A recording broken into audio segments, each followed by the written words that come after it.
ओम श्रीमन्नारायण नमः। नारायणं नमस्कृत्य नरं चैव नरोत्तमं देवी सरस्वती व्याप्तं ततो जयमुदीरयेत्। श्री विष्णु पुराण प्रथम अंश 5वां अध्याय। अविद्या और विविध सृष्टियों की उत्पत्ति का वर्णन। मैत्रेय जी बोले, हे ब्रह्म ऋषि पराशर, कृपया मुझे यह बताइए कि सृष्टि के प्रारंभ में ब्रह्मा जी ने पृथ्वी, आकाश और जल में रहने वाले देवताओं, ऋषियों, पितरों, दानवों, मनुष्यों, पशु पक्षियों और वृक्षों आदि को कैसे उत्पन्न किया। उनके गुण, स्वभाव और रूप कैसे थे, मैं यह सब जानना चाहता हूँ। पराशर जी बोले, हे मैत्रेय, मैं अब तुम्हें बताता हूँ कि ब्रह्मा जी ने सृष्टि की रचना कैसे की। ध्यान पूर्वक सुनो। सृष्टि के प्रारंभ में ब्रह्मा जी ने पहले एक तमोगुणी सृष्टि, अंधकारमयी और अज्ञान से युक्त की रचना की। इस सृष्टि से 5 प्रकार की अविद्या उत्पन्न हुई। अज्ञान, मोह, भोग की इच्छा, क्रोध और मृत्यु का भय या आत्म आसक्ति। फिर उन्होंने ध्यान करके जड़ स्वरूप वृक्ष, पौधे, लताएं, घास आदि की उत्पत्ति की। यह स्थावर सृष्टि मुख्य सर्ग कहलाती है, क्योंकि यह महाराजी द्वारा सबसे पहले स्थापित की गई। इसके बाद उन्होंने तिर्यक, आड़े तिरछे चलने वाले प्राणियों की सृष्टि की। पशु पक्षी आदि ये प्राणी तमोगुणी, अज्ञानी, विवेकहीन और क्रियाशील होते हैं। यह सृष्टि तिर्यक स्रोत कहलाती है। फिर ब्रह्मा जी ने ऊपर की ओर प्रवृत्त प्राणियों की रचना की, जो देवता कहलाते हैं। ये प्राणी सात्विक, ज्ञान युक्त और दिव्य गुणों से संपन्न होते हैं। यह सृष्टि ऊर्ध्व स्रोत कहलाती है और देव सर्ग के नाम से जानी जाती है।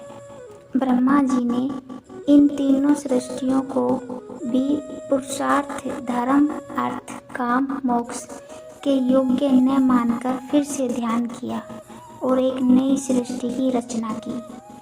अर्वाक स्रोत। इसमें सत्व, रज और तम तीनों गुणों का संतुलन था और इससे मनुष्य उत्पन्न हुए। मनुष्य दुख सुख दोनों को अनुभव करते हैं और धर्म के मार्ग पर चलने में सक्षम होते हैं। इस प्रकार ब्रह्मा ने 9 प्रकार की सृष्टियां रची। महतत्व सर्ग। पहला सर्ग जो ब्रह्मा का ज्ञान स्वरूप है। तन्मात्रा सर्ग। 5 तन्मात्राओं रूप, रस, गंध, स्पर्श, शब्द से संबंधित। वैकारिक सर्ग। इंद्रियों और मन की रचना। मुख्य सर्ग। वृक्ष, पर्वत जैसे स्थावर प्राणी। तिर्यक सर्ग। पशु पक्षियों की सृष्टि। ऊर्ध्व स्रोत सर्ग। देवताओं की सृष्टि। अर्वाक स्रोत सर्ग। मनुष्य की सृष्टि। अनुग्रह सर्ग। सात्विक और तामसिक प्राणियों की सहायता के लिए। कौमार्क सर्ग। बाल्यावस्था से संबंधित सृष्टि। इनमें पहले 3 प्राकृतिक सर्ग कहलाते हैं और बाद के 5 वैकृतिक सर्ग। 9वां कौमार्क सर्ग दोनों का मिश्रण है। फिर मैत्रेय जी बोले, हे मुनिवर, आपने संक्षेप में सृष्टि का वर्णन किया, अब कृपया इसे विस्तार से बताइए। पराशर जी ने उत्तर दिया, हे मैत्रेय, प्राणी अपने पूर्व जन्मों के कर्मों से बंधे होते हैं। प्रलय में शरीर नष्ट हो जाता है, परंतु संस्कार नहीं मिटते। जब ब्रह्मा जी पुनः सृष्टि में प्रवृत्त होते हैं तो इन संस्कारों के अनुसार ही देव, असुर, पितृ और मनुष्य आदि की उत्पत्ति होती है। सबसे पहले ब्रह्मा जी के तमोगुणी शरीर से असुर उत्पन्न हुए। फिर उस शरीर को त्याग दिया जो रात्रि कहलाया। फिर सत्वगुणी शरीर से देवता उत्पन्न हुए और उस शरीर को त्याग कर दिन बना दिया। फिर आंशिक सत्वगुण से पितरों की उत्पत्ति हुई, जिसका त्याग किया शरीर संध्या कहलाया। फिर रजोगुणी शरीर से मनुष्य उत्पन्न हुए और त्यागा गया शरीर प्रातः काल बना। यही कारण है कि रात में असुर बलवान होते हैं, दिन में देवता, प्रातः काल में मनुष्य और संध्या समय में पितृ बलवान होते हैं। फिर ब्रह्मा जी ने यक्षों और राक्षसों की रचना की। जब क्षुधा और काम उत्पन्न हुआ तो उन्होंने कुछ भयानक प्राणियों की सृष्टि की, जो उन्हें ही खाने दौड़े। जो बोले इन्हें मत खाओ, वे राक्षस कहलाए। जो बोले हमें खाना है, वे यक्ष कहलाए। ब्रह्मा जी के केस गिरने से कुछ ऊपर चढ़ गए, वे सर्प कहलाए। कुछ नीचे गिर गए, वे अहि कहलाए। क्रोध से उत्पन्न हुए उग्र स्वभाव वाले मांसाहारी जीव गान करते समय उत्पन्न हुए गंधर्व, क्योंकि वे वाणी से उत्पन्न हुए। फिर उत्पन्न हुए पक्षी, पशु, जलचर और सरीसृप। वक्ष से भेड़, मुख से बकरी, पेट और पासों से गाय, पैरों से घोड़े, हाथी, गधे, हिरण, ऊंट, खच्चर आदि।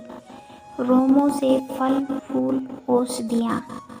ब्रह्मा जी ने यज्ञों की सृष्टि भी की। पूर्व मुख से गायत्री, ऋचाएँ, सोम, अग्निष्टोम। दक्षिण से यजुर्वेद, बृहद, साम आदि। पश्चिम से सामवेद, जगती, छंद, वेरूप। उत्तर से अथर्ववेद, अनुष्ट, छंद, पेराज। अंत में ब्रह्मा जी ने सभी देव, असुर, पितृ, मनुष्य, यक्ष, पिशाच, गंधर्व, किन्नर, राक्षस, पशु, पक्षी, जलचर, सरीसृप आदि की रचना की। प्रत्येक प्राणी अपनी पूर्ववृत्तियों के अनुसार उन्हीं कर्मों की ओर आकर्षित होता है, वही उन्हें प्रिय लगता है। इस प्रकार ब्रह्मा जी ने गुणों और कर्मों के अनुसार इस विविध सृष्टि की रचना की। हर कल्प में यह चक्र पुनः पुनः वैसे ही चलता है जैसे ऋतुएं आती जाती हैं। इति श्री विष्णु पुराण के 5वें अध्याय का सरल हिंदी रूपांतरण पूर्ण हुआ।